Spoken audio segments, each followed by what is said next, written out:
You just want to be warm and comfy and kind of get disconnected from the fact that actually it's good to do hard things. Like, we should be putting those kind of hard stresses on our bodies.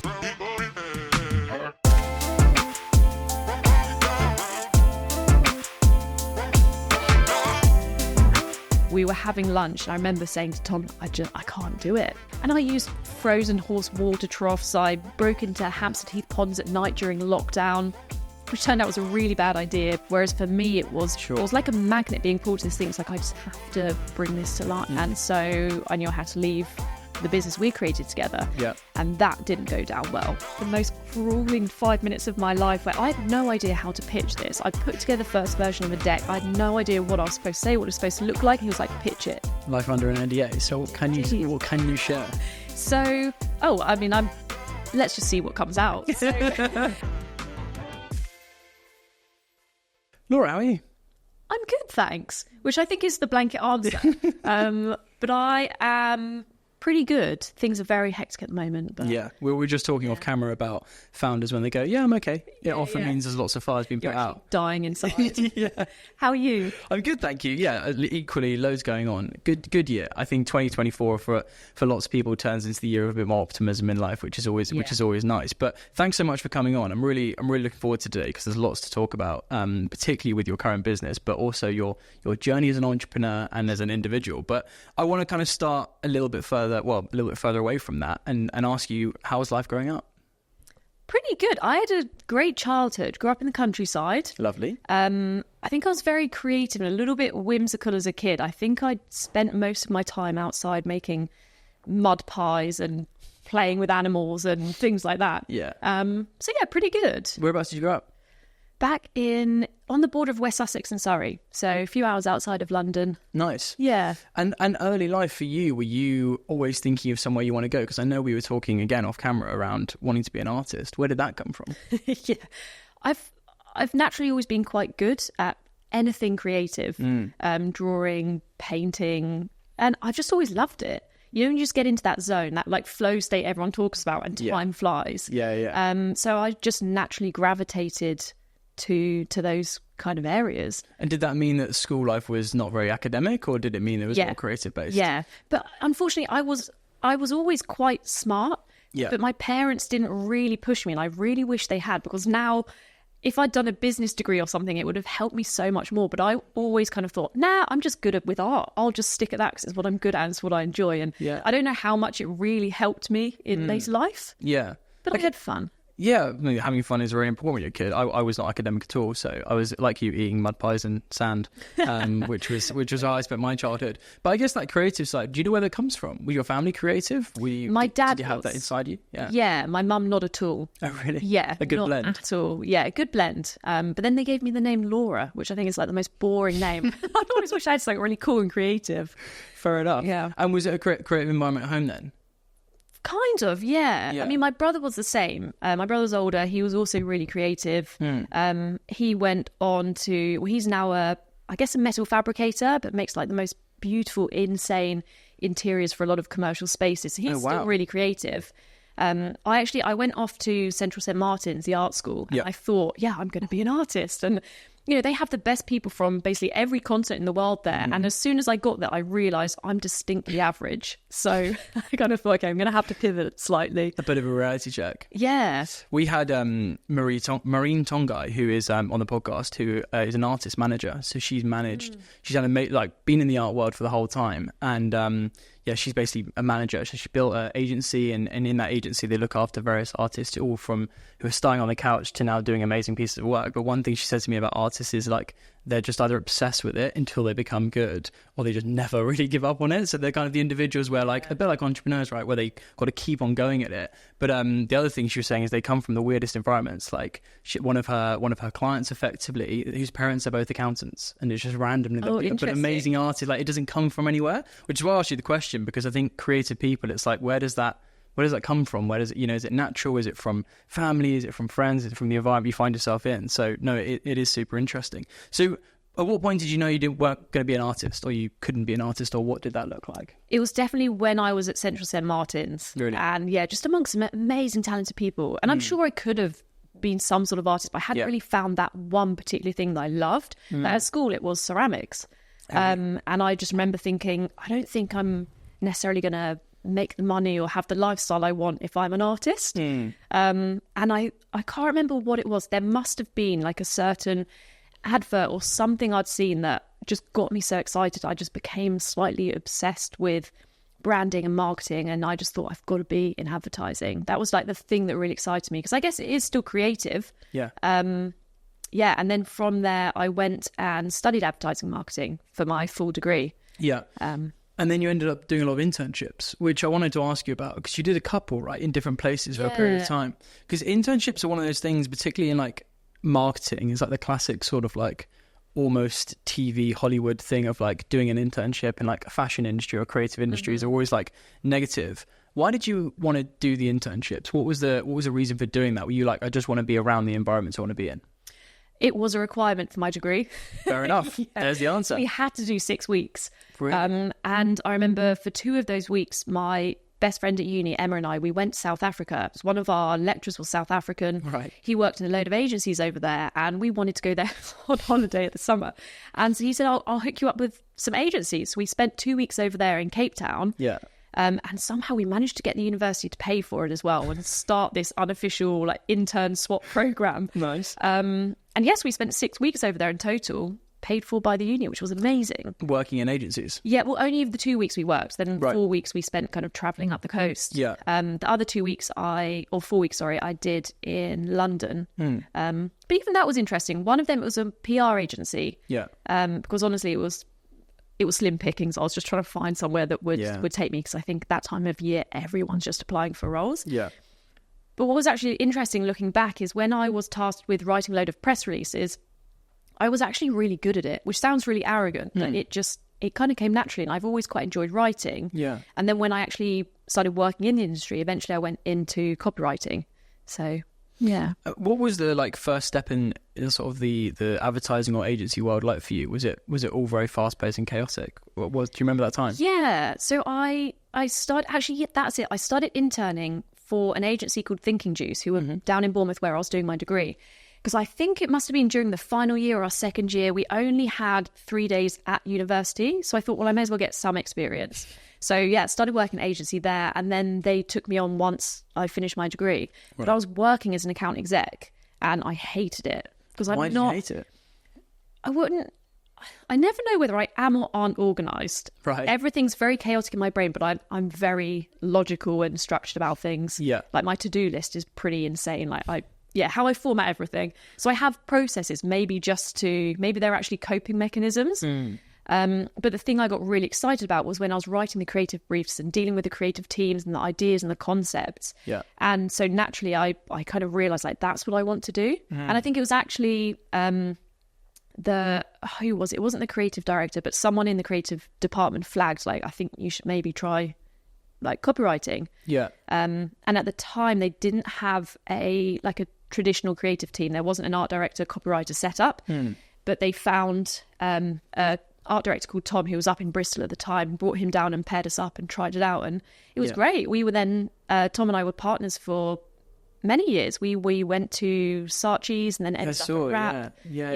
And because he was an art director position, right? Yes. You were kind of teed up as a duo, which worked nicely. We'll definitely get onto that. One thing I wanted to ask you is, I obviously built and run an agency now, so I'm familiar with the space. I believe they are, if you can grow and learn in that environment, you can kind of go and do anything. Do you agree? Do you think they're great environments for people in the early stages of their career? I've never really thought about it, but I think you just get thrown into so much. It's like a sink or swim environment, which I think sets you up for anything, really. No, I mean, I completely agree. Did you find it particularly challenging as you were going? Obviously, you then came back from South Africa. You were doing some stuff in London, in the UK. Those environments where you're kind of fresh out of university life, where you may be working sort of a few days a week, into the agency world and the advertising world. Was it a big change for you? I remember one of the biggest changes was going out on my first night out with the advertising agency. Right. And I thought students could drink. And then I entered into this whole new world. I can't really remember finding it challenging or not. I think trying to balance university with working kind of gave me a bit of a foot in the door, and I guess made it it was a more seamless transition. Oh, because you were kind of juggling the two already, so yeah, the workload, I guess, made more sense. Yeah. What was the I guess your favorite piece of work back then, working with those agencies? Because you guys did a lot of big stuff. Like, yeah, we did. From what I could see, when you were particularly with Tom, because you went from, it was, remind me the name of the first agency you were at with Thinking Juice, and then you went Saatchi, working with relatively large scale projects very quickly. Yeah. I think, do you know what, some of my favourite work was actually on the smaller clients where you could have, you had a bit more creative freedom. Having said that, I think one of the campaigns I was most proud of was something we did for Heathrow. It was when there was the whole debate around the third runway. Yeah. That was really interesting. But actually, no, I'll scrap that. My favourite campaign, it was when we were at Wrap and we had the task of, Virgin Media was one of our clients, and it was in the build-up to the launch of a new iPhone. Right. And naturally, you're competing against O2 and all these other companies who have crazy budgets. Oh, this is the mobile network version. Yeah, sorry, mobile network version. And we had to create a campaign that was going to, sell out the iPhone for them. But we weren't allowed to say iPhone. We weren't allowed to show the iPhone. So we were like, how are we supposed to say Why it? is that? Why would that? Why was it? I think until it was actually officially launched and on the market. Yeah. Got you. So how did you do it? We were like, how do you sell something when you can't mention it or show it? So we took a step back and thought, how do people react around iPhones? And we were just looking at customer behavior, and we realized that there's always so many rumors. People are like, oh, it's going to have this functionality and that functionality. So we thought, right, let's just play on that. So we just launched this campaign all about the rumors. And so we didn't need to say it, but we said it will have a lickable touchscreen with 12 flavors, or you can set it to electrocute if stolen. And so we ran all of these in print and online, and then we ended up getting people tweeting us and, replying to us with their own suggestions. So then we'd kind of, make those into little animations and stuff. Yeah, play on it. Yeah, and they completely sold out of all their pre-orders. Crazy ideas like that, and this is one thing, I've definitely learned in my time. But, when you come up with those creative ideas, I'm sure you have it now within Monk, which we're obviously going to get into. But when people are thinking about ideas that sound like stupid ideas and turn out to be brilliant, what advice can you give to people around pitching those ideas? And, before they actually come into existence, like, I'm sure there's a time where you maybe thought with a team about that idea and maybe had to pitch it to Virgin or internally, whatever it might be. How can you present a crazy idea in a really interesting way? Ooh, I always like to have 3 ideas. Right. Yeah, and I think it's always great if you have a safe one, a really wild one. Yeah. Then you've kind of got your leveler, the out of the box one. Yeah. And then, another option. I think presenting them, I think, I don't know, balance them against each other. Yeah. Yeah. And for you guys, was it what made that campaign kind of happen with Virgin? Were they sold on it pretty quickly? Yeah, as far as I remember, I think they really loved it. And it worked well. Yeah. Can't complain. Yeah. Did your job. Happy days. Perfect. So you were how long were you kind of in the advertising agency world for then? Gosh, honestly, I'd have to look at my LinkedIn. I think we were talking about this the other day. Yeah. I have no context as to when I did anything, apart from looking at LinkedIn. It's like when people talk about someone, they're like, "Oh yeah, they were present from this year to that year." I'm like, how do you know that about someone else's life? I weirdly have kind of got mine all okay, but I've only ever had one job, so it's pretty easy. Yeah. Whereas for you, when you've done so many things in such a short concession, I'm sure it's more difficult. But you obviously did leave to go and start your first brand. Yeah. And that was I think that was 2018, 2019 from memory. What made you want to leave?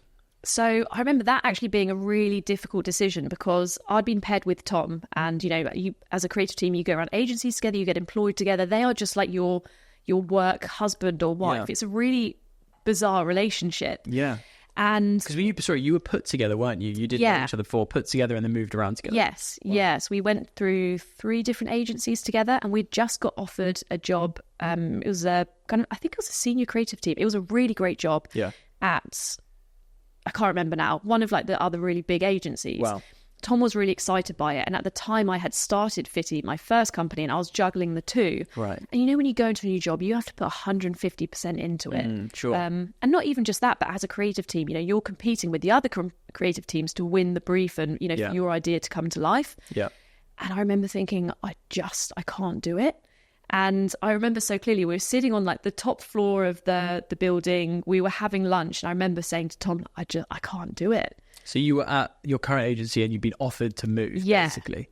And also that would mean that Tom couldn't go on his own. Oh, is that how that would have worked? So it was a deal for both of you? Yeah. Fully so you're hired together. Yeah. So God, how did that conversation go? It felt so difficult, but so relieving at the same time. Yeah. I just felt so bad for Tom. But I mean, he was fine. He was a creative director at M&C until recently. He's just taken a new job. So he's like, I mean, he was so talented. So he's done fine. Yeah. There's still an ongoing thing where he says I owe him a year's worth of salary for leaving. So hopefully I'll never have to pay that. But yeah. But then also we were so lucky because Ben Gollick, who was our creative director at the time, I remember thinking, if I tell him that I want to leave, I didn't necessarily want to leave right then because I wasn't making any money with Fitty. So I was at this really difficult point where I could be out of a job and I have no income. And you're living in London at this point as well. Yeah, so it's stressful. Yeah. But he was amazing about it. And I was able to go or transition into just a part-time copywriting role. And then eventually completely quit that when I could go full-time on Fitty. And was it, obviously we'll get into what Fitty was and kind of what it did, but the reason why you didn't want to kind of go forward with Tom, was it just because Fitty was really the thing that you wanted to go and do? It wasn't because you weren't sure about what you could have done? Yeah, it's just that I had this idea of something and I couldn't stop thinking about it. Which is always a good thing to have when you start a business. I guess so. So tell me about what Fitty was for those, because obviously at the moment it doesn't necessarily fully exist in the UK anymore. No, it don't exist at all anymore. So fair enough. It was a health and fitness subscription box. Yeah. This was at the time when you had, particularly like the beauty boxes, like Glossy Box and Birchbox were huge. And I was actually trying to put together a present for a friend who was also really into health and fitness, and I was trying to put together all the products. I was like, it's really expensive to do this individually. But it was like the dream product that I would have loved to have received. And I remember thinking, it just doesn't exist in this world. What if you just took that model and created something new? And then once I thought of it, I was like, I just can't not. And I have some friends who are founders and they've always wanted their own business. And it's been more of a thing as to like, what can I do? Whereas for me, it was like a magnet being pulled to this thing. It's like, I just have to bring this to life. Yeah, and obviously you never had a business before necessarily. No. So it was learning everything from fresh. Yeah, and I had no clue what I was doing. No clue. That's the fun bit. That's the bit that's always enjoyable. Yeah. So it was subscription based. It wasn't necessarily just gifting. It was full subscription based model. Yeah, you could also buy it as a one-off. Got you. Yeah. And how did you go about setting that up? Because obviously it has other brands underneath the Fitty, the branding. Yeah. Right? So what was that process? Just casting my mind back. I think just there's so much outreach, just finding these brands to get featured in the box. I mean, everything else is pretty easy. I mean, setting up packaging and branding and stuff like that is just like the really exciting part, website and things like that. So to be honest, I think it was pretty simple, easy. And it was just you? Yeah, it was just me. By yourself? Yeah. Doing it? Yeah. And I imagine there's lots of boxing up in front of bedroom and that kind of thing. So much. And there was, we then started using a fulfillment house, but the breaking point was we got this this kind of job partnership with Spartan Race. Right. And they ordered, I think it was 500 boxes. So we made this bespoke box for them. And it didn't sound like much until I realised we had 1.5 tons of stock that I had to take up to my flat, which was on the 3rd floor, up like small windy corridors. Like that in itself was a lot. Then you've got to put it all in, in all the boxes, move it round and then take it back down again. To get and bribe the local postman to come and collect them because I couldn't. Yeah, it was a lot. And there was one point at 3 a.m, and I was laying on the floor crying in pain because my back hurt, eating a bar that should have gone in one of the boxes. And that's the point where I thought, I just can't do this anymore. Yeah. So then we got a fulfillment house. And then grew from there. Yeah. Do you remember selling the first product for your first business? I always ask that question in terms of the first box you sold, probably not to family and friends, but to someone who, bought the product that you've pictured and kind of like, thought about so much and done so much work for. Do you remember that period? I actually don't. I remember like the first few months and like that was exciting. I don't remember the very first box, but I think I was also really fortunate because at the time, one of my friends, Ross, he became like the global community manager for Lululemon, but I think he was a store manager when they were opening the Westfield store. Oh, wow. And so they were doing this launch event with Net-a-Porter. And so we had a load of boxes there for that. And we managed to get featured really quickly in Vogue and some really good titles. We had some good press. Wow. So that really helped to start with. Well, I was going to ask you, how did you get that business off the ground? Because I guess, again, somewhat respectfully for you, but like, it's other people's products in your place. It's how you're getting into it. It's the distribution of it, right? That's what people are buying into. How did you manage to get community audience around that? Yeah, I think being fortunate with PR, and that was, just me emailing people. And I think also, I guess that's where having the marketing kind of background, copywriting comes into play. It's just crafting like good emails. If you need to put together like nice looking decks, doing that and just doing it in a way that actually appeals to journalists or whoever you're speaking to. And I think I must have just built a good network and community. We worked with quite a few different boutique gyms and people like that. So we just leveraged other, I guess all the brands that were featured in, we'd also just leverage them and hopefully get them to post about it and shout about it, things like that. Because I guess the timing for subscription, this is kind of the glory years in some ways for subscription models, that when we really saw like a massive peak in them, right? So the timing of the brand and obviously the whole business was kind of spot on, if I remember rightly. It kind of had that good momentum where people were up, they were looking for subscription because it was much newer than it was before. Obviously it was pretty big in COVID, but prior to that it was also getting a lot of traction. Did you guys see that as well?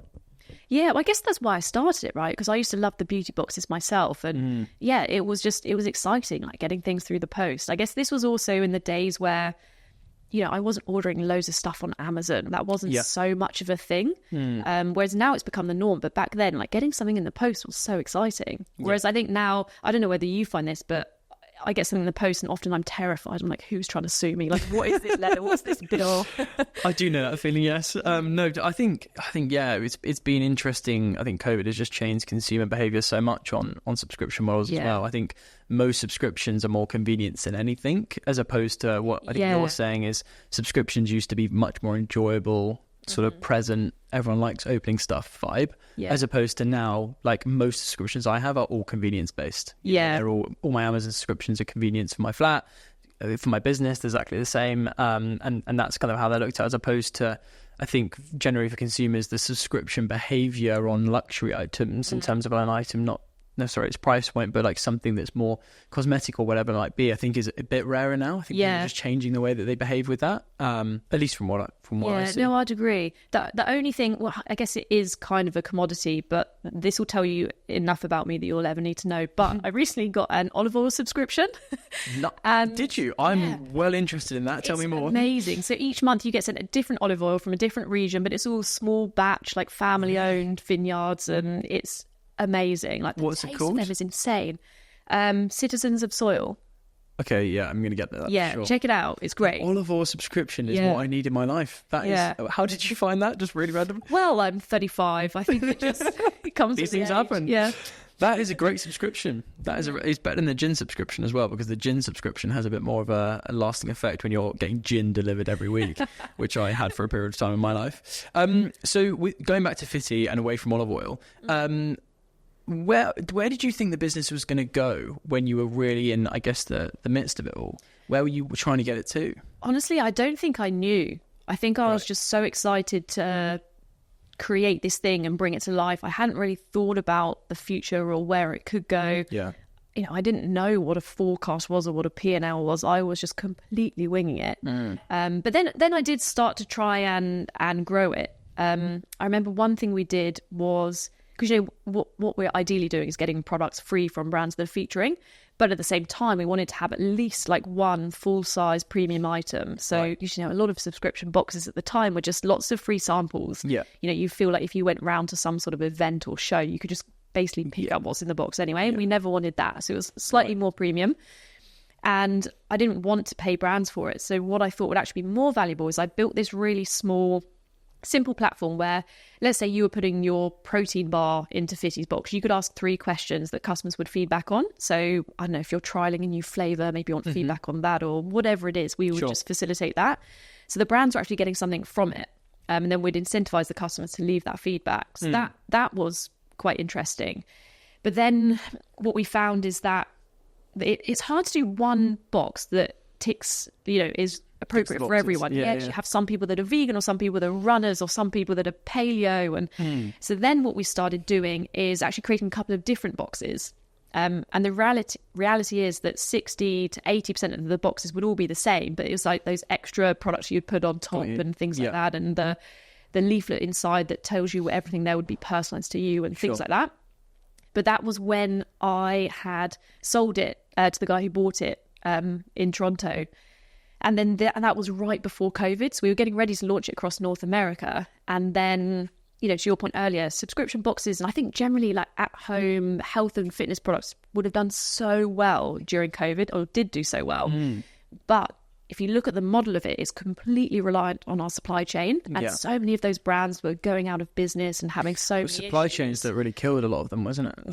That was actually, it wasn't, they could sell the product, or they just couldn't get enough of it, or, you know, that the timelines just didn't really add up. What was, obviously, slightly training back a little bit, but being in the kind of health and fitness space, was that because for you that was also a big passion? Is that why you wanted to be in there? And has that always been part of your kind of career today, even when you're in agency or when you were younger as well? I would say when I was younger, I was definitely very active, very outdoorsy, did a lot of, maybe not necessarily sports, but I did a lot of horse riding, and was just, had a very active lifestyle. It was only after university that I actually started like going to the gym and working out, and then I just got hooked. I just loved it. And since then I've been very into health and fitness and biohacking and longevity. And that's kind of, you know, developed over the years. But so Fitty really was just from very much from a passion. And I guess for you being a founder, did you find that because of your passion for the space, if you will, being health, fitness and wellness and that kind of stuff, made Fitty really make sense in terms of you knew what people wanted? That seems like a big part of what you're saying before, is that you knew what people would want to have, you knew what they would enjoy. That's quite a crucial part, because if you're not interested in it, right, it's very hard to build. Do you agree? Oh, completely. I don't really know how you'd run a business if you weren't passionate about it. I just, It's a bit, I mean, I think it's, weirdly, I still think it exists in some worlds. It's a bit more archaic, isn't it? Where founders aren't actually interested in what they do, and it's more of a money spin. But I've definitely seen it in what we do, where there's a founder who's doing something in health and they actually don't like health at all. It's more of like the commercial side of it. But I think it's what makes some of these brilliant brands that me and you will know, and even Monk now, like, it's where I think the success will come is the passion behind the founder, you know?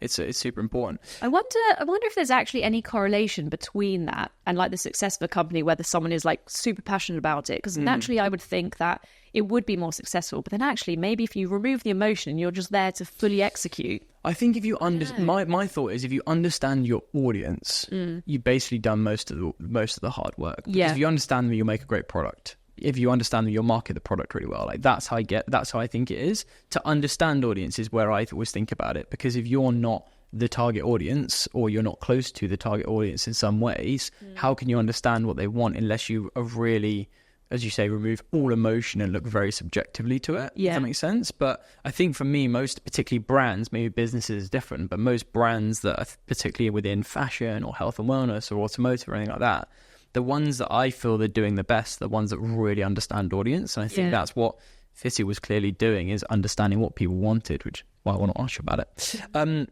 Was there something quite challenging about Fitty? Did it get quite challenging to run that business? It did, yeah. I think largely because I had no idea how to scale it. So I think the challenge was really, you know, it was my first business. I had no idea what I was doing. And I think that was really difficult. At the time, I didn't have the right people around me in terms of advisors or mentors or even friends who were really running companies to kind of lean on. And that's something I hugely corrected going forward. But I think at the time, that was probably the hardest thing.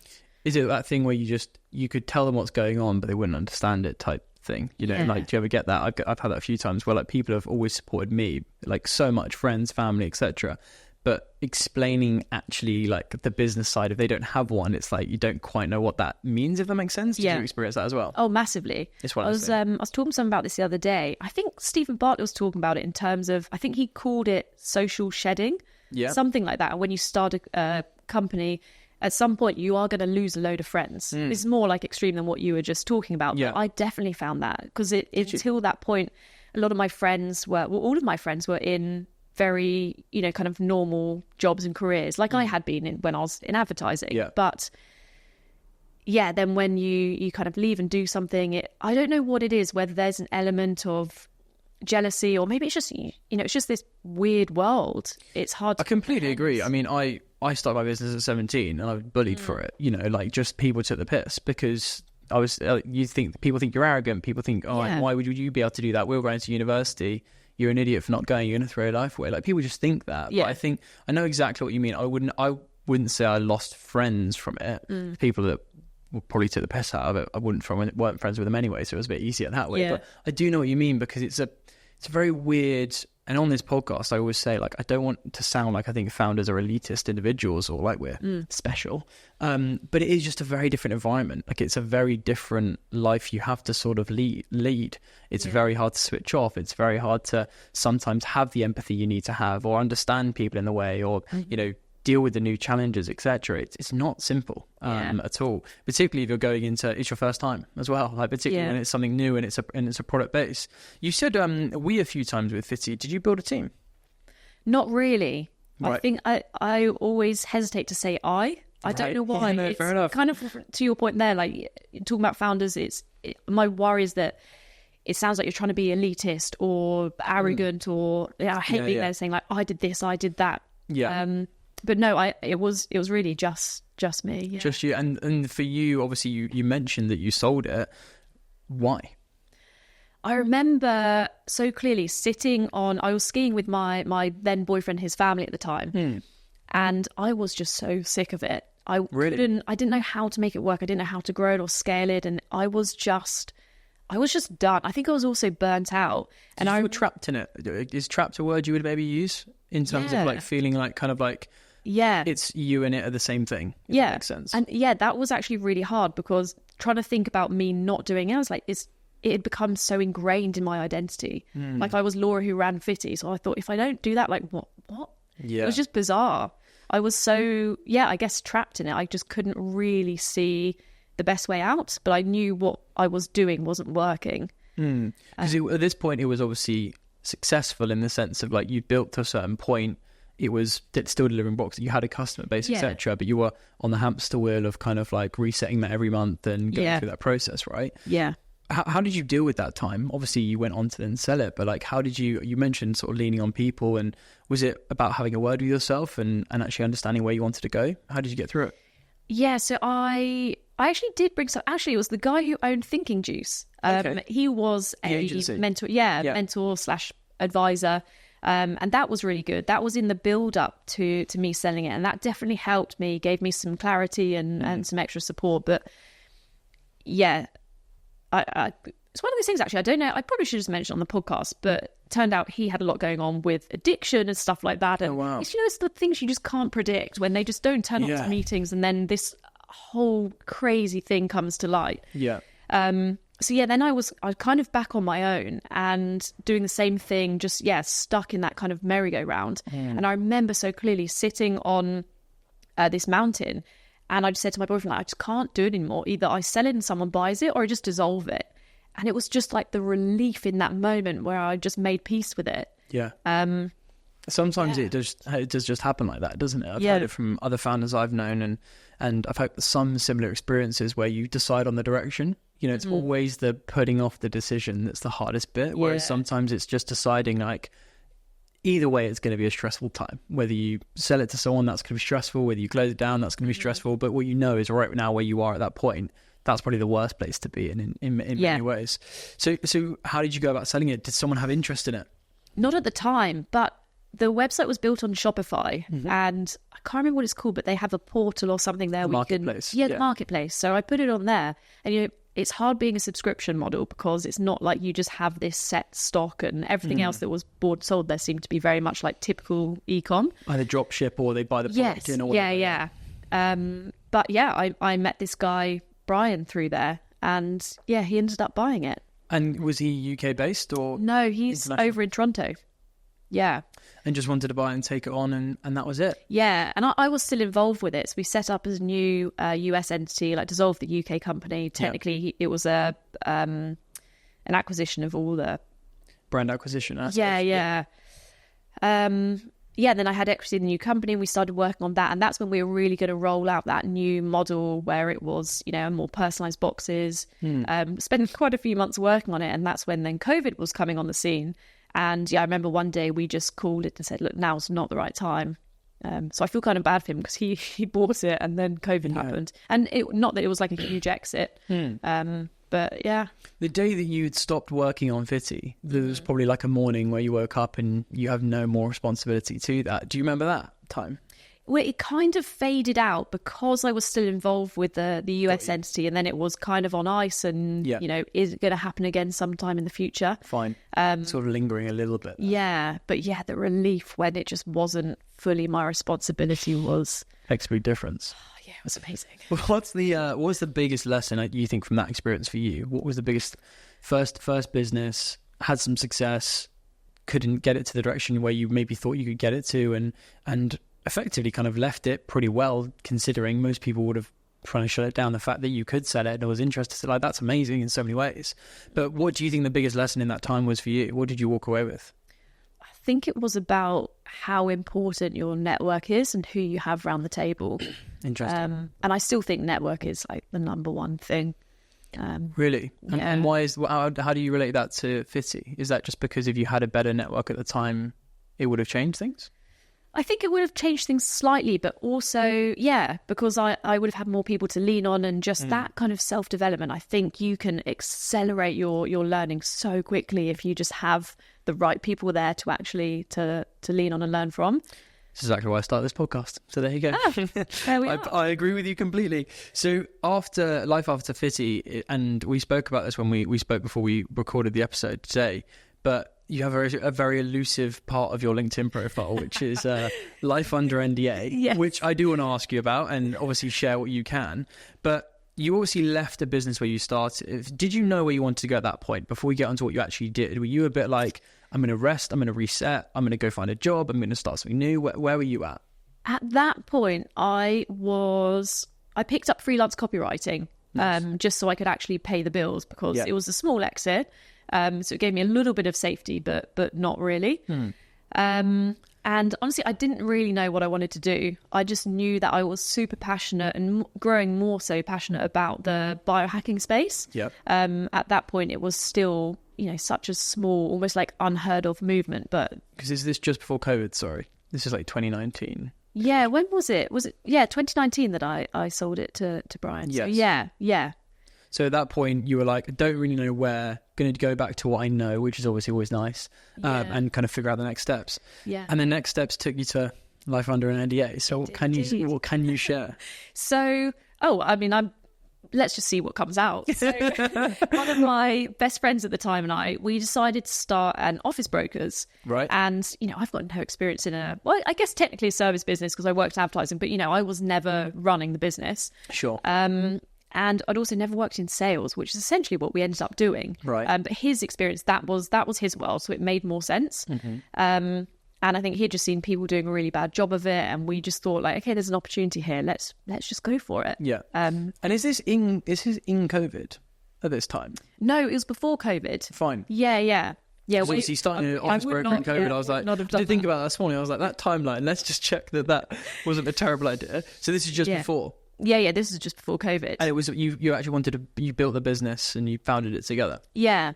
And typically the thing that I was so excited about, it was just starting something from scratch. I think that 0 to 1 for me is so exciting. It's like the branding and everything related to that is just, that was really cool. It's also like the naivety of it all, right? It's just where you like, it's all dreamland. It's all like, this is what it can be. It's pure excitement. There's not a single bit of like stress and worry at that time. Yeah. I'm a big fan of it. So what happened to the business? So you guys built it up together to a certain point. Where did it go? Yeah. So it actually started doing quite well. Like it was the first. You seem very surprised at that point. I know. But it was the first time in a while. It's like, okay, wow, this is like really working. We're kind of onto something here. And we had also taken on someone else. So we were slowly growing, had some really great clients, and we were enjoying it. I mean, it was never my real passion. It was nothing to do with health or fitness. And what we were trying to shoehorn the wellness side of things in and think about like other ways or like angles we could kind of put on it. And that was quite exciting. Was that we or was that you trying to do that? No, that was us. That was us together.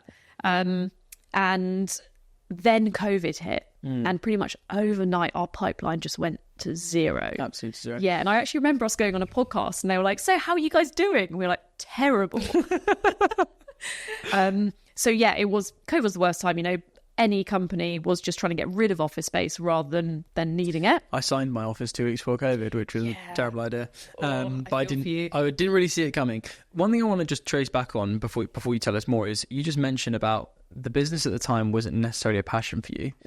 And a few minutes ago, I asked you about how important that is. Yeah. So that's why I wanted to set that up quite nicely. So what was the difference in those two things? So you've gone from quite passion-led business, which you would probably say to yourself didn't work out. I think it worked out quite well in some ways. But let's say that's what you say.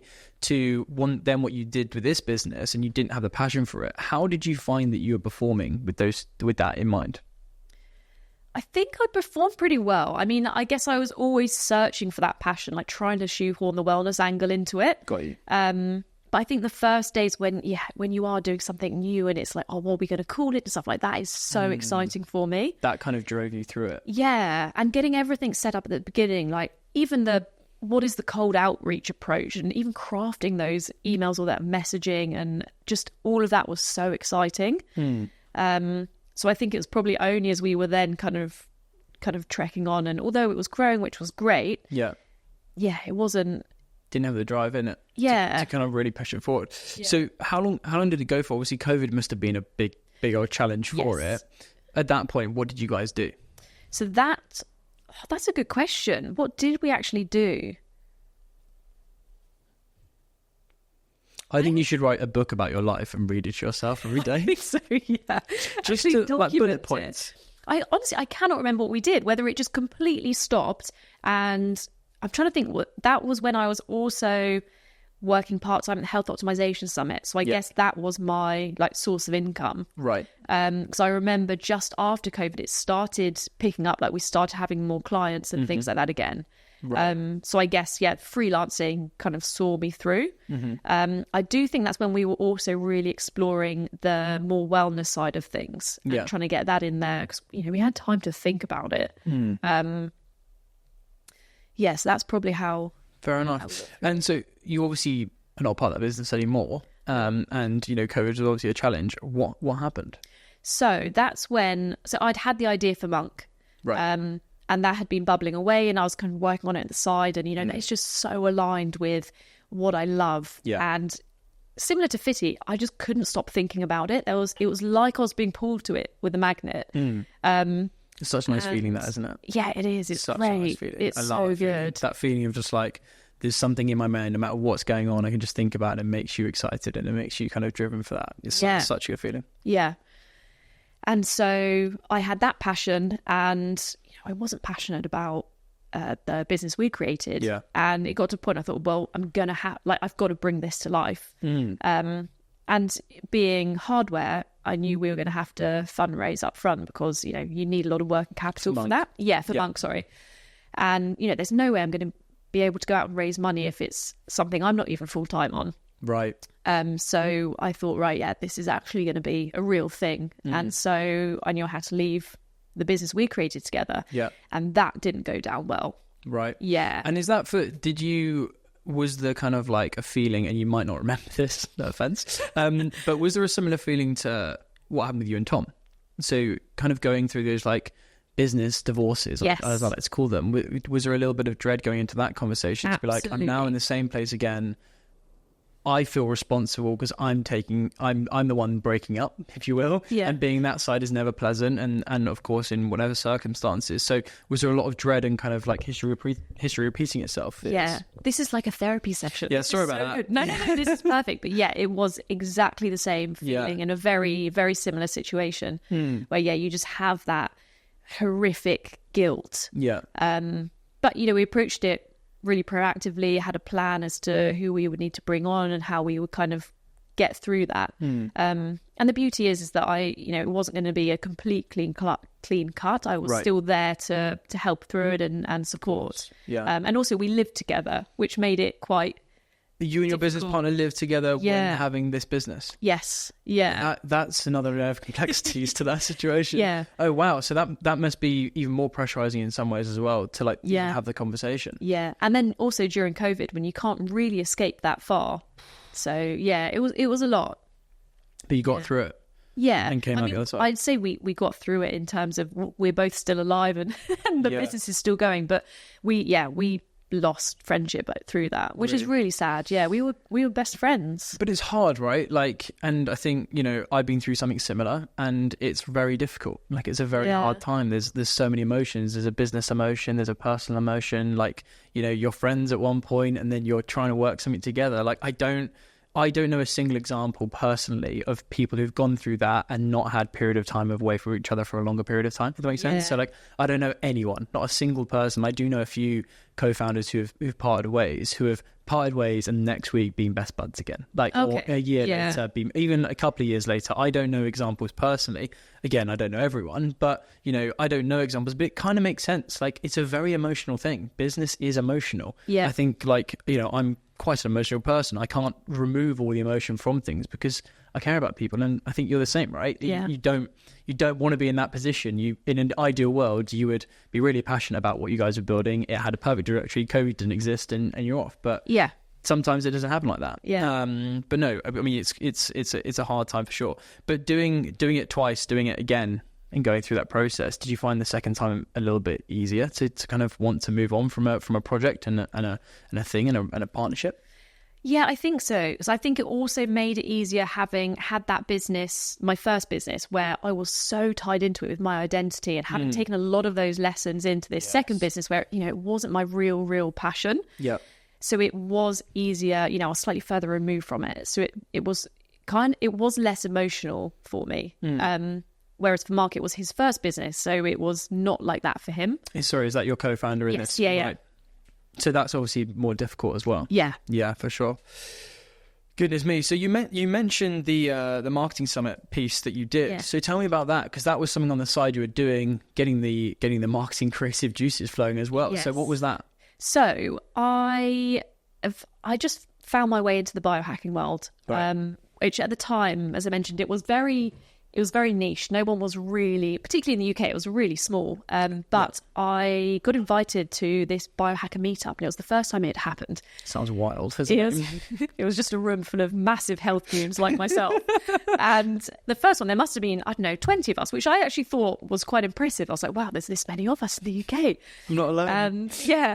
And then it happened monthly, and it just grew so quickly. Yeah. And that really then became what really evolved into the Health Optimization Summit. So one of my friends, Tim, started it.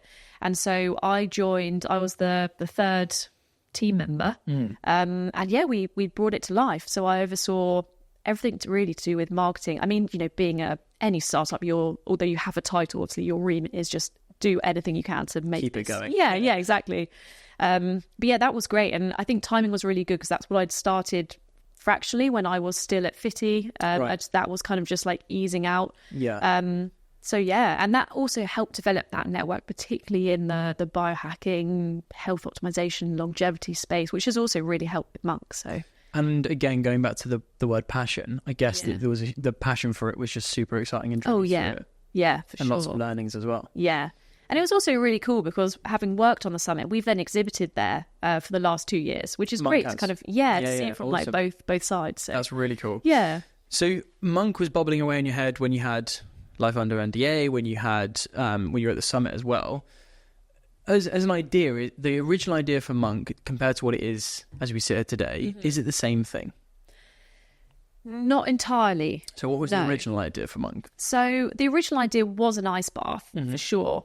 But at the time, so long story short, I do all the weird kind of biohacks, whether that's eating raw frozen liver, and as much as I love the holistic stuff like sauna and exercise, I also love the slightly, not necessarily higher tech, but whether it's, you know, blood work and really going down into the details. But I'd never touched cold water therapy. Right. Because I've always hated being cold. So to me, it sounded like a terrible idea. And I got invited to this breathwork and ice bath workshop. It must have been 5 years ago now, something like that. And I went along thinking, I'll just skip the ice bath bit because that's going to be horrible. And I got bullied into doing it. And afterwards, I remember just thinking, I feel so good. And I just had this amazing clarity. And yeah, I was full of energy, and I just thought, okay, I kind of want to do a bit more of this. And I soon realised how inaccessible it is, which sounds stupid because it's cold water. You should just get it from a tap, buy a couple of bags of ice. But it's only when you're buying your like 100th bag of ice, you're like, this should be easier. Like this. Yeah. And I used frozen horse water troughs. I broke into Hampstead Heath ponds at night during lockdown, which turned out was a really bad idea because the water was actually contaminated, which I didn't know, so I got sick. And yeah, badly sick. No, not just sick. Like just roughed you up for a little bit. Yeah, I think it was apparently dangerous levels of E. coli in the water. Yeah, I've had that recently as well. So that's really not weird. But there was that outbreak, wasn't there, like a couple of weeks ago? Oh, I didn't know. In lettuce. They were washing someone actually, a brand that's been on this podcast, had lettuce in one of their products, and they got caught with it. Just like their supplier did it, but it was like an outbreak from some tap in Devon or something crazy. Yeah. I don't know. Idea. But yeah, so I was going to all these lengths just to get my fix, and just thought there has to be an easier way. And the ice baths that were on the market, a lot of them were like £12,500, which was just out of my budget. And then is it because they're originally American, right? It's a bigger in America than they're Scandi. Definitely bigger in the US. Yeah. And the final straw was I discovered this private Facebook group, which at the time had 6,000 people in, which I thought was a lot. And I looked the other day, and there's nearly 80,000 people in this group. And it's a group that's just dedicated to learning how to transform a chest freezer into your own DIY ice bath. Is that one where you like lift up, the one that you normally have in your garage, right? Where you like just coffin almost. Yeah, exactly. And I just thought, if there's this many people willing to get electrocuted and go to these lengths, there's clearly, there's something not meeting their needs. Yeah. And that really was the catalyst behind Monk. So at the time, I was just thinking, we want to make, semi-affordable, like super sexy, cool ice bath. But as we were getting more into it, the thing that was really clear is that actually people don't know how to use it safely or effectively. So, if you were using it for muscle recovery or mental health, you use it in a really different way. Right. And while, it's so hard to not see anything on Instagram now, but you open it up and people are just like hacking into frozen over lakes and jumping in. And if you're a complete beginner and you do that, you're going to have a terrible experience. It's also dangerous. And you're not going to want to do it again. Yeah. It's a really powerful tool for all kinds of mental, physical and emotional health. Yeah. And so we realised that's the problem we're trying to solve, actually, like teaching people how to use it properly. As well as the accessibility and those other variables. Yeah. So before you tell me more about the business of Monk and I guess Monk's existence, you mentioned a few times biohacking. For those that do not know anything about this, what is biohacking? I think the definition everyone always talks about is it's taking control of the environment inside and outside of your body.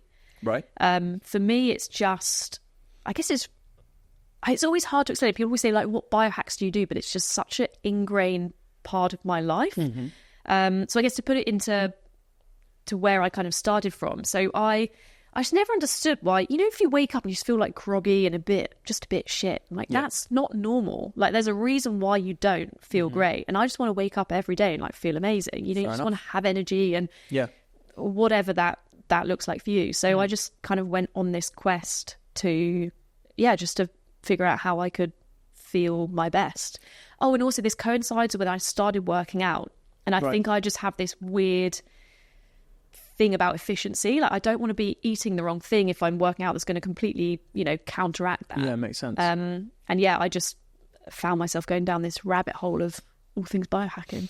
And a biohack is something like cold water therapy or eating certain foods or, red light therapy. I know there's another one that's kind of coming through at the moment, whatever it might be. So it's more making habits, right, in your life that make life a bit more enjoyable and also a bit more healthier, whether they be inside or out. Am I right in saying that? Yeah. Perfect. You mentioned some weird biohacks you do. I heard eating liver at one point. What kind of stuff, what level have you kind of got to with it? So, I mean, the eating raw frozen liver is quite a good one. But I would say, it's the most nutrient-dense food on the planet. So rather than having a load of vitamins and stuff, just eat a bit of liver. But I eat it raw and frozen. And frozen is great because you can't taste it as much. Because I hate liver. It's disgusting. Some people love it, but I don't. So I have it frozen. I chop it up. So it's almost like a steak tartare. And then I've got this really good fermented hot sauce. So you put that on and then just just get it down. Wham and done. Yeah. And is that generally for you, when it comes to the biohacks, are they ones that you'll try out and actually know you can see a difference from? Yeah. Do you know what I mean? 'Cause that's one thing I struggle with when it comes to like habitual things. Like I think I was saying to you, like I often will have a cold shower if I just feel rough. Like that's just what I'll do because I can feel a difference. Nice. If that kind of makes sense. Yeah. And like whether it's exercise, I'll do it for a reason as opposed to just doing it for the sake of sort of being told it's doing it. Mm-hmm. Same with the vitamins I'll take or anything like that. Yeah. Are you the same? Do you try out these things and actually wait till you can feel or see a difference or know that there's a difference happening as opposed to just doing like all these things that everyone tells you to do? Yeah, entirely. And that's why I know we're both wearing Whoops. I also used to have an aura. I lost it a month ago and just thought if I don't make a thing of it, it will find its way back to me, and it hasn't happened. But that's why I love doing things like sleep tracking. I don't wake up and check it every minute or, as soon as I wake up, but just having that baseline is amazing because then if there is, I don't know, let's say someone recommends a sleep supplement or something you could do that's supposed to be great for sleep, then I can just see actually how it does impact things for me. And do you think, like, obviously in the world of social media that we now live in, which we're also responsible for from my perspective, do you think that like the biohacks and all these sort of like trends, I know the word trend and fad is probably a bit annoying for you, particularly with the business you've outbuilt, can be related to that in some ways, right? But how do you think people should look at things like eating liver, things like trying these things out? Is it try it before you judge type approach, or how do you look at that? Definitely try before you judge. Yeah, for sure. I think once people actually experience how good they can feel just by making small lifestyle tweaks, like one of the things for me, I can't remember at what point I realized this, but with Fitty, I would put my heart and soul into it, which I still do with Monk. And you stay up all hours. Sleep is just like, what is that thing? It's the thing you do when it gets like 3 a.m. and you just can't go anymore. But I remember reading something about how sleep is, the most fundamental thing, and you need to safeguard that. And actually, as long as you're protecting that time, you'll work around it, you'll figure it out. And I remember making that switch and actually making that a priority. And honestly, it was incredible. And I still do that to this day, but then naturally, like I ended up working late last night. Like you go through peaks and troughs, you're always going to have to. Life happens, right? And also as a founder, you just sometimes you just want to. You're like, I know I should go to sleep, but I just want to get this done. But I think once people kind of reframe that, it's just entirely different. Yeah, no, I mean, I'm one of those people. I'm always up for trying stuff. But I'm also sometimes a bit like, I like to know who's behind it, like, which is where for me, like the cold water stuff, the amount of work and research, and if there's hundreds of thousands of people saying they notice a difference, then they can't all be wrong. Do you know what I mean? It's always worth trying it. I've done it a few. Like I was not bullied into getting a Whoop, but like a lot of people said, "Oh, you should get one." I had an Oura ring for a bit. I actually didn't like the Oura ring as much, if I'm honest. Purely on like boring tech stuff, but also I just like the idea of having something on my wrist as opposed to like wearing a ring that didn't really like the design, wanted it to be a bit more adventurous, whatever. But like with a Whoop, like I've been wearing it since October 2022, and it's generally changed my life as a founder because. As we were sort of talking about, is like just understanding things. Like wake up in the morning, your recovery is 20%. Yeah, maybe you should make some different decisions today.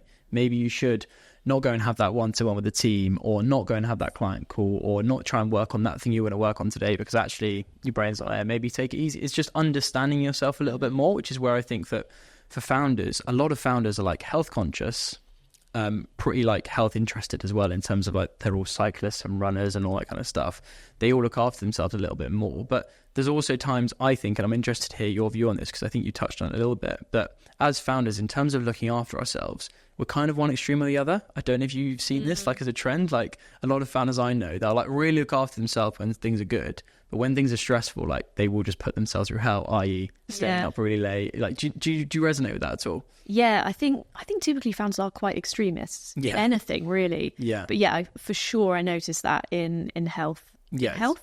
Yeah. No, completely. Yeah. Just like in terms of like just looking after themselves, which is why I got a Whoop, because now I can see the trend lines, like, oh, that was a stressful week, oh, that was a really good week. Like you can see it across everything. So going back to Monk, now we know a little bit more about biohacking, but what was your vision for it when you first started? Where did you want the business to go? Obviously there were competitors when you started in the States and etc., but what was it about Monk that you wanted to build that was different? So, I mean, in terms of the vision, I want us to be the world leaders in cold water therapy. Amazing. I thought we could really bring something to the market that would completely disrupt it. Yeah. Similar to Peloton. The thing with cold water therapy is that, it's existed for thousands and thousands of years. Actually, it dates back to 5000 BC. You had like Hippocrates and Plato touting about the benefits of cold water therapy. Wow. Like, there's nothing new about it, which is also why I'd say like it's not a fad. It's not like a thing that's going to come and go. Yeah. It's absolutely, it's booming. Yeah. But for good reason. There's more research behind it. But I can't. What was my point? The vision around Monk and what you thought you'd bring into the market that was a bit different. Oh yeah.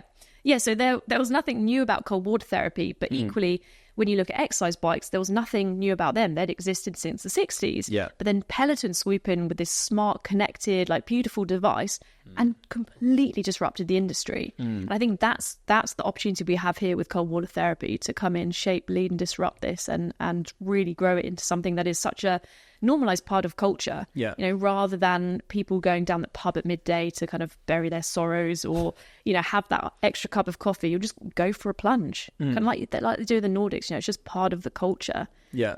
Because it's, it's becoming more normal to be, or it's becoming cool to be healthy. Yeah.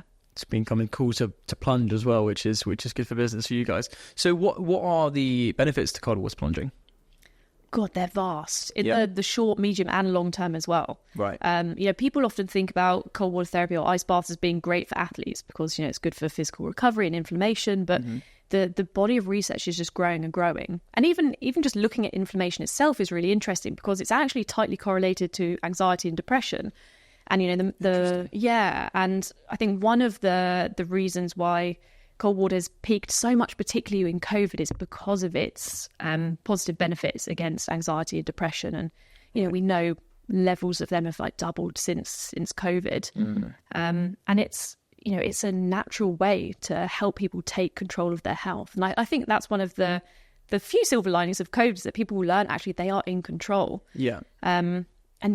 There's really fascinating research happening at the moment at the University of Cambridge, where they're looking into how cold water therapy is protective against neurodegenerative diseases. So they're looking at, Alzheimer's and Prions disease, which is huge. So it could be a preventative measure, to these diseases. Yeah, so they're showing that they've really done it in mice and rodent models, and now they're doing it in humans. And they've released kind of preliminary findings. They're saying that you can slow it and potentially reverse it, which is wild. That's crazy. Just by getting in cold water. Yeah. Like, that's insane. Do you know what always not freaks me out, but do you ever have those moments, I think you will because you've got a creative brain, but where you overthink things in terms of how did this start when you think about space too much or anything like that?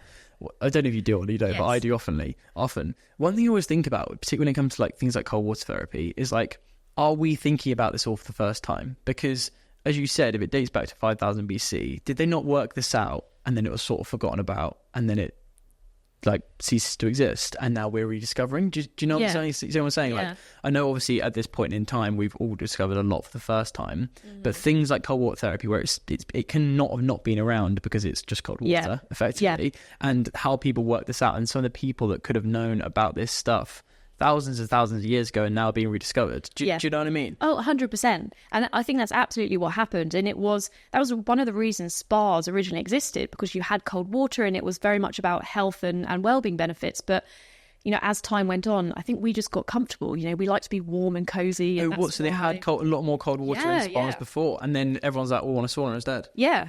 And you just want to be warm and comfy and kind of get disconnected from the fact that actually it's good to do hard things. We should be putting those kind of hard stresses on our bodies. And I think, athletes always kept it going, but, it's not pleasant, the actual experience itself, right? You're getting in cold water. It feels difficult and painful. And that's why I think that we're just kind of rediscovering it now. It's crazy. Yeah. You've never built a hardware business before to this point. You hadn't really had a product business. I know Fitty was a product business, but you weren't having to manufacture at scale products. How do you go about starting a ice bath brand that's also quite a technical ice bath brand? And some of the technology you guys are using and developing is very advanced for, I know there's lots of sort of inflatable ones and much more simplified versions of bins, respectfully, you know what I mean? That's how a lot of people access it. So how do you go about getting that off the ground? So yeah, I mean, to your point, it's not only hardware and software, but hardware and software that has to talk to each other. And I'd never built either before. With water surrounding it all as well, which is another... Yeah, water, electricity. Yeah, they don't blend too well. No. Well, I think I've always had this attitude that, like, you can do something for the first time. Like, it's always going to be your first time doing something. Like, no baby is born running a P&L. Like, you've got to learn at some point. Yeah. And sure, maybe having experience would have been beneficial, but like, how hard can it be? There are experts out there. There's no way you're going to be the expert in absolutely everything related to your business. You can, you know, with the right attitude, you learn and you bring in the right people and make it happen. And particularly for the hardware, at that point, we were thinking, do we build a team internally or do we outsource it? Right. And the thought with building one internally, like, I didn't know the difference between a mechanical engineer and an industrial designer. So how on earth can you build a team? And like, it made no sense for us to do that internally. So I knew we were going to have to work with a partner. And yeah, I had someone who was a really good connection. They put, I think it was like 20 million a year into R&D and worked with a load of different companies kind of throughout the UK. So we had a good starting point and spoke to loads of people and found our then partner. So you partner with someone else to like really help with the heavy lifting, I guess. Yeah. So they have, you know, all the skills internally to actually bring this to life. Wow. And then what do you guys focus on? I guess not your guys, you're focusing on everything, but then what was your then focus? It was about building the brand, which by the way is amazing, but like focusing on that side of things. Yeah. And I mean, still very much overseeing the product. Obviously, I just don't know how to do the actual, you know, electrical engineering, but everyone thinks you have to know, don't they? Yeah. That's the thing. Like everyone's got it, because I kind of knew that would be the case, and we obviously spoke about it before, but like everyone thinks you've got to know like how to build a supplement business. You've got to know about the molecular makeup of a protein bar, whatever it might be, but you just don't now, which is like why the opportunities are so vast. And so different from even 5-10 years ago. Like pre-COVID even. You've just got to be able to learn enough that you could speak to and work with a molecular scientist. Like, you can't go back and engineer and, you know, go through university and study it and the other 10, you know, areas of expertise that you need. You've just got to be able to know enough that you still know it inside out, but it's just, it's very different. Yeah, which is great. Makes life a bit easier. Means you don't have 84 degrees to start a business, which is good. So the brand, obviously, firstly, why Monk? Would love to know the answer to that question. So I wanted a name that reflected that, you know, this is an ancient practice, as we said, dates back to 5000 BC. There's nothing new about it, although we just bring it into, you know, 21st century engineering. And doing an ice bath, for me, it's all about discipline and focus and inner strength, because you've got to get through that, however long, 2 minutes, 30 seconds, whatever you're spending in the water when every cell in your body is screaming you to get out. And one of my friends and I were brainstorming ideas one evening, and I said monk and then thought, forget it, that's rubbish. And my friend Elliot was like, no, I think that's it, I love it. And we got so hyped up about it. And the next morning, he sent me a picture on WhatsApp and said, I kid you not, this just landed on my doorstep. I didn't order it. There's no note, no sender. And it was the book, The Monk Who Sold His Ferrari. So I thought, that's just got to be a sign. So it's got to be what it is. I guess as well, it connects to what the mission is of the brand as well. So it works really nicely. And then did you then build the brand around that? Because obviously the brand is a huge part, and it's you know, you're a premium brand, right? I'm sure you'll class yourself as that. But the way that it looks and all connects together, how was that journey? Thank you. Again, it's just the most exciting bit, isn't it? Yeah, it's cool. So one of my really good friends, Tom, was an amazing designer, and actually one of my other friends, Guy. So we kind of worked with both of them throughout, really, just to help bring it to life. But yeah, that's the bit I just get super passionate about. You know, finding anything I wanted on Pinterest and so many like examples and just. Yeah. Going through it. Yeah. Does it look very similar now to how it looked when you first... It was some brand iterations? No. I actually saw on Canva the other day one of the really old presentations, and oh my God, it's disgusting.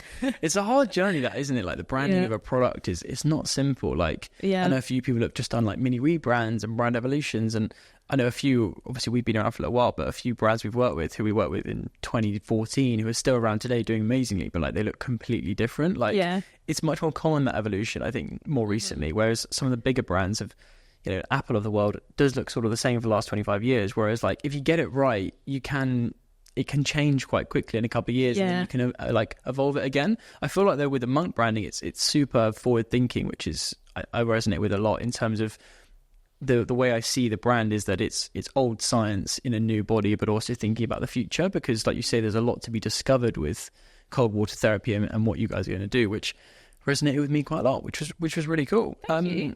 The going about obviously raising capital and having to fund this business, because you can't sort of like bootstrap making ice baths. You could, but they might be quite dangerous. Yeah, it would take a very long time. Yeah, it would. So how did that kind of journey start for you? And that was that the sort of first time for you going through that process? Yeah, so I'd never raised any money before. I don't think I'd even worked in a business that had or was going through it at the time. So I'd had no experience with it. Because Fitty was completely bootstrapped. Yeah.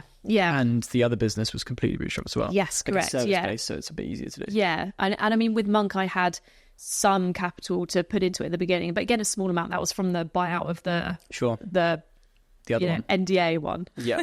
And yeah, so I realized, okay, we're going to have to raise a fair chunk of money. And at the time, one of my Lee, who's now one of my largest shareholders, he's been kind of like a mentor to me for the last 8 years. I've just always gone to him for advice. He's always been phenomenal, never asked for anything in return either. And it was when I was telling him about the idea for Monk, which actually I remember doing, it was during COVID, we were walking around Wandsworth Park. He was wearing shorts in the middle of winter, which he always does. Anyway, irrelevant.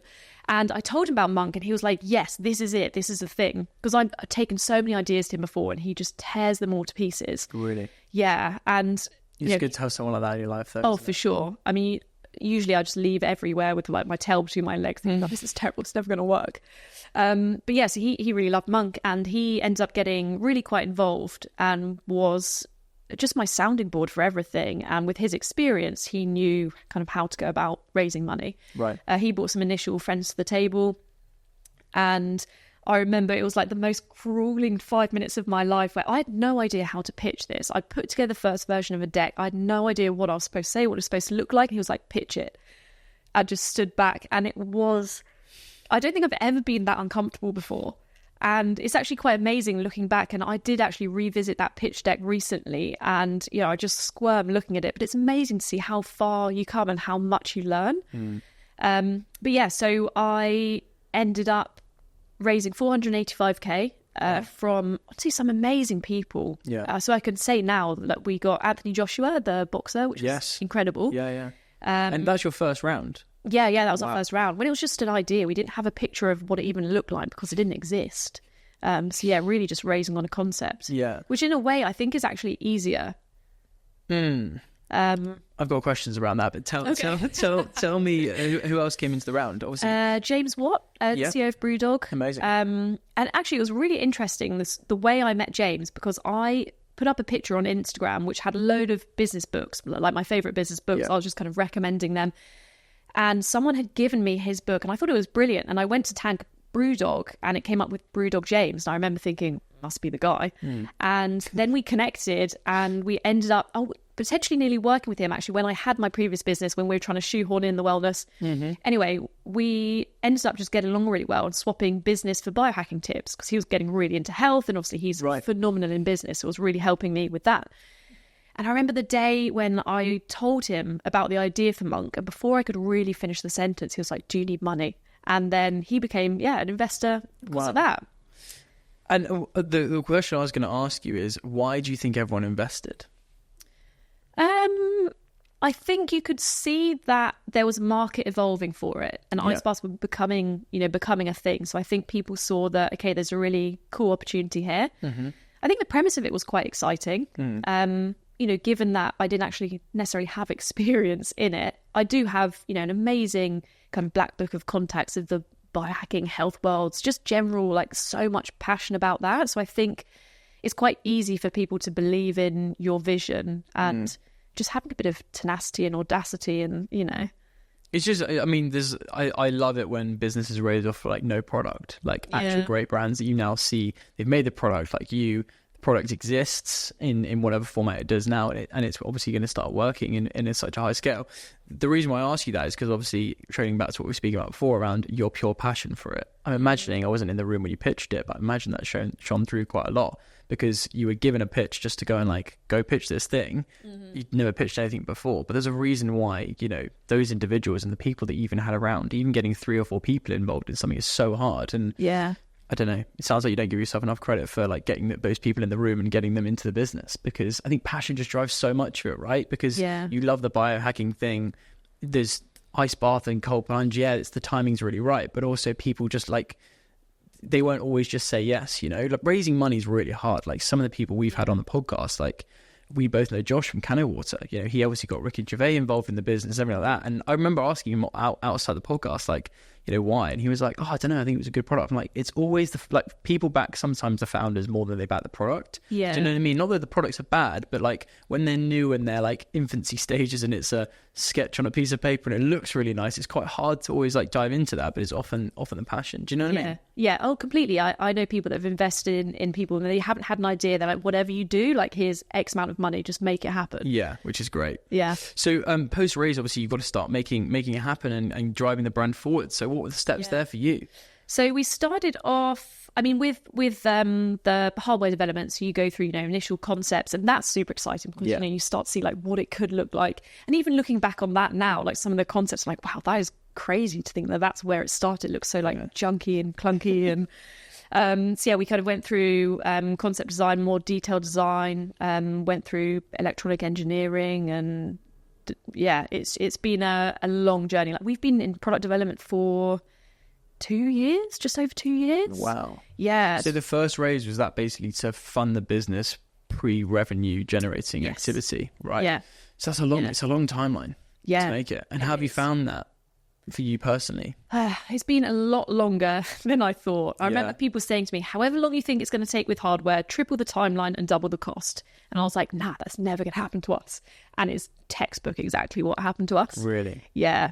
And why is that? Is that just because things take, when you're you're kind of inventing something? Well, you are inventing something, right? It's invention, it's water and electricity blended together. Like there's lots of variables. What's been the reason for that happening? Is it just been those factors? Yeah, it's been so difficult for so many reasons, really. I mean, also not all of them are bad. Like say, for example, the chilling unit we had in the original unit, we then realized we could upgrade it and we could have a much more powerful unit, which is great, but it's not just like you swap one out and put one in. You then got to have all like custom circuitry because everything you've built kind of from scratch. Because like you said, it doesn't exist, and it's not as simple as just getting something and putting it in a box. And you know, we could have done it like that. Like a lot of the ice baths on the market, you have a bath, often tin with maybe, I don't know, a load of wood around it, or like a plastic kind of blow up thing. Yeah. And you have a cooling unit and you plug it in. But that's not the functionality that we wanted it to have or the features we wanted it to have.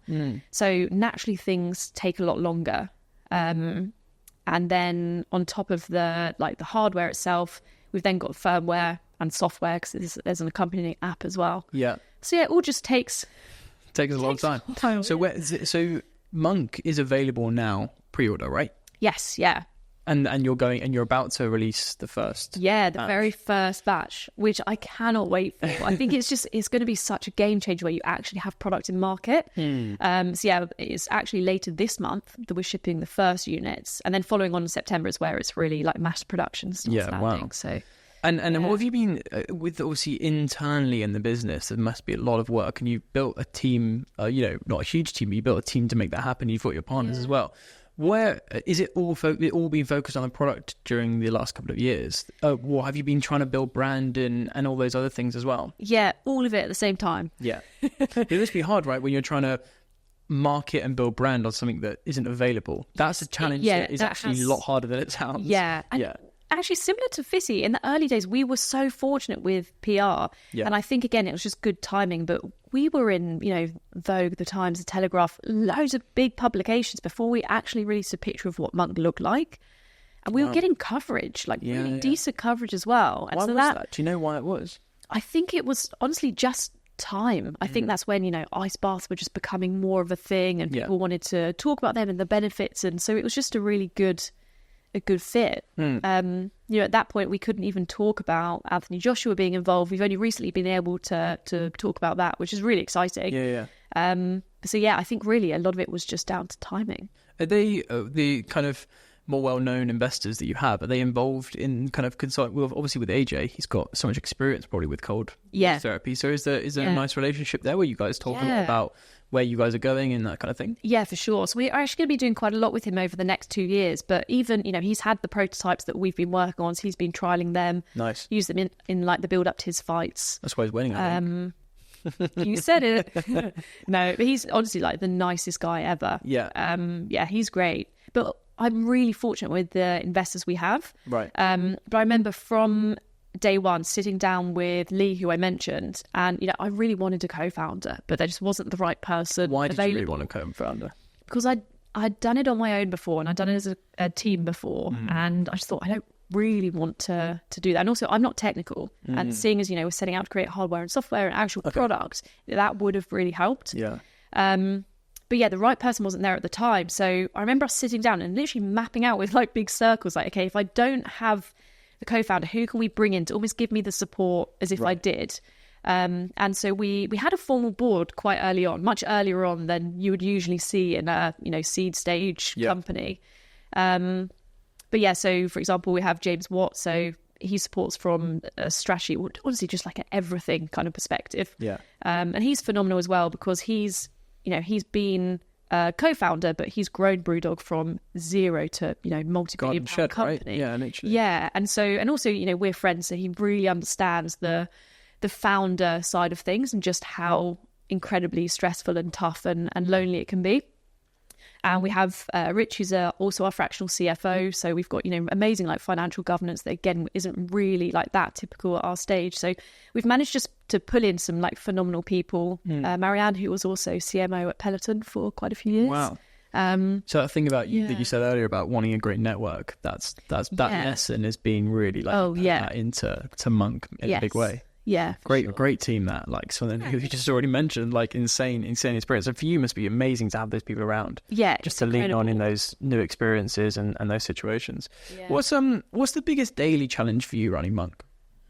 Right now it is time.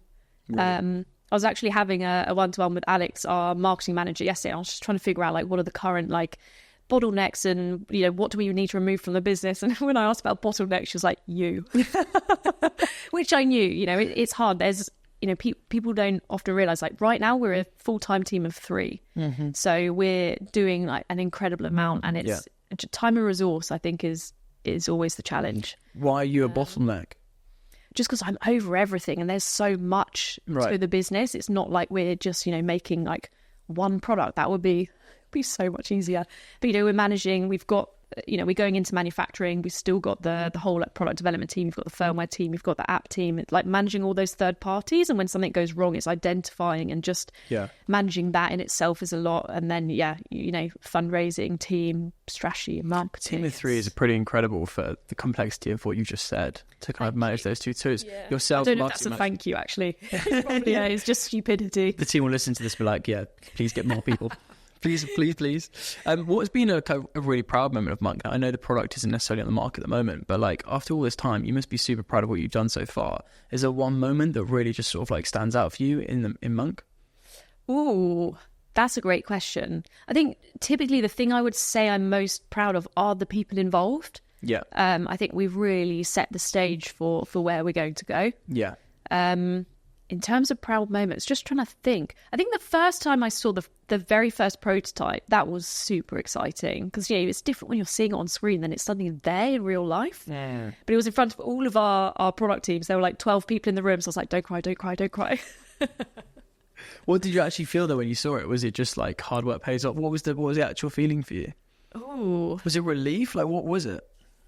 I wouldn't say it was relief. It was more just, I think I was almost kind of blown away because I was like, it exists. It's a thing. Yeah. Like when you see something actually in the flesh, it's just so exciting. Spend so long talking about it as well and changing it and worrying about it and having the hurdles that when you see it, it must be just amazing. Yeah. Insane. Yeah. So what does it take to, you've run a few businesses now and you've run a few brands and you're obviously doing so much with Monk now. What do you think it takes to be a founder like yourself building brands that you're building? I read a quote the other day. It was something like, it's an endless dance between discipline and disillusion, which I think it's quite accurate. Yeah.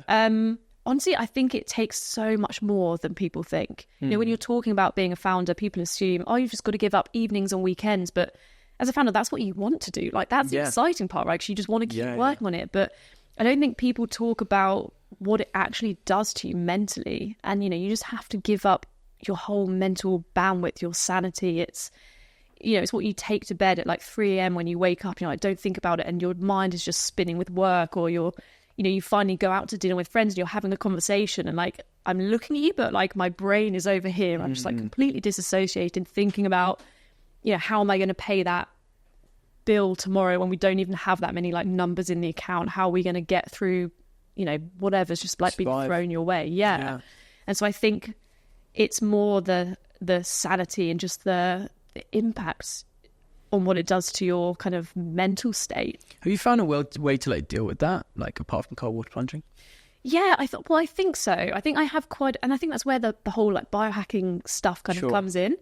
And also, I've been really bad at this the last few weeks. We've had a few really intense weeks, so I almost feel like a fraud saying this, but the things that really help me are like breath work. Like ideally, I do that in the morning. I have a really good morning routine. I'll get my red light in, I'll go and work out, and I'll go to the sauna. And as soon as I stop doing that and taking the time to work out, and I start feeling awful, really, I'm like, why do I feel bad at all? Because I've forgotten like just the core principles, the basics. Yeah. And that, go on. I always have a rule that if I can't do something like that for 3 days in a row, like I know something's got to change. Because typically you have, I don't know, if you've got a load of early meetings or something, like you just have to, sometimes you face the fact that you're not going to make it to the gym or whatever. Yeah. But when it starts to become more of a routine. Cool. That makes sense. The you mentioned a little bit about like kind of what it takes from you as an individual to run a business like this, and that sounds like it's the kind of like just dealing with the life and I guess the mental strain, because as again, neither of us want to sit here and talk about founders being elitist, but it's very hard to explain it, if that makes sense. From what you're saying, like I definitely resonate with the kind of the amount it takes from you as a person, sitting with friends and being in a different world, and like it's so hard to manage that stuff, and even with obviously all the ways of managing it, it doesn't necessarily make it any easier. I do find though, and I think from my experience, and I would love to know if you resonate with this, that it does actually get a bit easier. Resilience for me, I think, is something that I've always been so impressed with, like the founders that I've met that I find very inspirational or motivating. They're the ones that actually like their resilience levels have just been slowly built up in the background. Doesn't mean it's easier for them, but it just means that actually like a problem for me now is a problem they had 4 years ago, and actually like it's the line of their book, it's not a page or a chapter anymore. Do you know what I mean? Have you found that? Oh, entirely. I was talking to a friend about this the other day, and they were saying that when they struggled, when they were, starting their business or running their business, and some of their friends just didn't really seem to get it. They said that you have to deal with so much that you're kind of that learning curve or that exposure, like you have to adapt so quickly. And that does naturally build resilience and just a kind of a different mindset. And also, I don't mean to just take it back to cold water therapy, but one of the things I love about it most is the resilience it builds. Really? Because you're training your nervous system how to be calm in a stressful situation. And it's a phenomenon called cross-adaptation, where that ripples out into other areas of your life. And it trains you to just deal with any kind of stress, whether that's, relationships, work, whatever it is. I've never thought about it like that. That's really... So what you're saying is the experience of the therapy, your body then is adapting to, is building up resilience. Obviously that's physical, but then that feeds out into the rest of your kind of... Well, it's mental as well, right? Because you've got to like stay in the ice bath, but like when all you want to do is jump out and like, breathe slow, take control of like your response. Like it's very mental. Yeah, God, that's true. I've never thought about it like that. Got to buy one. So the future, just touching on that, where do you, obviously Monk is about to release all your products, so that's super exciting. I think by the time this episode goes out, it would either have just happened or happening very soon. Well, but where do you think Monk's going to go in the next couple of years? What do you want it to see it achieve? So we're about to launch UK first and then US, like swiftly followed by US. We've just got to do some changes to the product to make it compliant and different voltage. Basically. Over there. So we want to get out into market and then just scale it pretty quick. We've got some amazing commercial partners lined up. And I think that will help give us a lot of scale. Ultimately, I want to sell it. Like we're building to exit. Right. Why is that? Good question. Yeah, why am I doing that? It's just because everyone does it. Like I just always ask people, when like this isn't even like me trying to throw something for the joy of the podcast. Like everyone always says they build to sell, but and I always wonder, like, what's the reason? Is it if it's money? Like, that's also like some people say it like that makes sense, but I don't know, like, for me, and I don't want you to walk away from the podcast contemplating life too much, but for me, like, you love this thing. Like, you can see it in the last hour's conversation. Like, this world is your world. Like, it's combined, but also you're not like you were at Fitty, where you were the same thing. It sounds like you've got that separation worked out. You've got that two different identities and all those pieces. But for me, I don't know, like, it feels like what Monk is and what you're building is maybe not what you have to do for the rest of your life, but it's such a key part of you and it's your passion. Yeah. So would it be that you would sell because there'll be another thing to add on to that, or is it just because you've got your business mind on today? I don't know. I think it's where I want it to go. It's bigger than me. I think it's so rare that you have the founder who's also going to be the one, like, leading the company when it's excised. A bit like what Ben Francis did at Gymshark, where he sort of stepped down and came back when it was the right time, or whatever it might be. Yeah. And so we were actually approached by a really large publicly listed business recently in the US about an acquisition. Right. And that it was too early, but that's the exact kind of acquisition that I would want or expect, but just like way earlier than kind of mentally scheduled. Yeah. But, you know, if we were acquired by someone who, I don't know, let's say they build, I don't know, hot tubs or saunas, and it's like, it makes sense for them to acquire Monk because they want to add cold water therapy to their portfolio. But for me to still stay there and drive certain parts of it, but just not necessarily be the acting CEO of that company. Yeah. Interesting. Yeah. Very interesting. And for you personally, I know we sort of like briefly touched on that. Are you a goal setter? I feel like you might be a bit of a goal setter, but for you, are you just really enjoying the wave that is Monk in your life at the moment, or have you got somewhere else that you want to be? Is there another thing in your mind that you're maybe already thinking about for the future? No, I mean, there's always things that crop up, and I'll see someone else's brand or product, and I'll be like, oh my God, I wish I thought of that. You know, you just get that like excitement, and I think that also kind of goes back to the advertising days when it's just like an amazing brand or product or something. You know that feeling. You're like, I wish I built that. Definitely. In future, it's hard to imagine a life beyond Monk, but one day I would love to be, you know, I'd love to invest in other businesses, back particularly like female founders. Yeah, for sure. And maybe sit on a few boards. Like, that would be the ultimate goal. So I could, you know, be involved with things I'm really excited and passionate about, but just not in like the day-to-day running of them. That's the dream for all of us. Yeah. Laura, thank you so much. It's been so lovely to speak with you and learn more about what you've been doing. And congratulations on Monk and everything else you've achieved, because there is some amazing kind of achievements in there and goals accomplished as well. But thanks so much. It's been really interesting, and I wish you all the best with Monk. And I know in a couple of years we'll be hopefully sat down again and we can talk about what it's achieved. So thanks so much for the time. Thanks so much for having me. I've really enjoyed it. Pleasure. See you soon.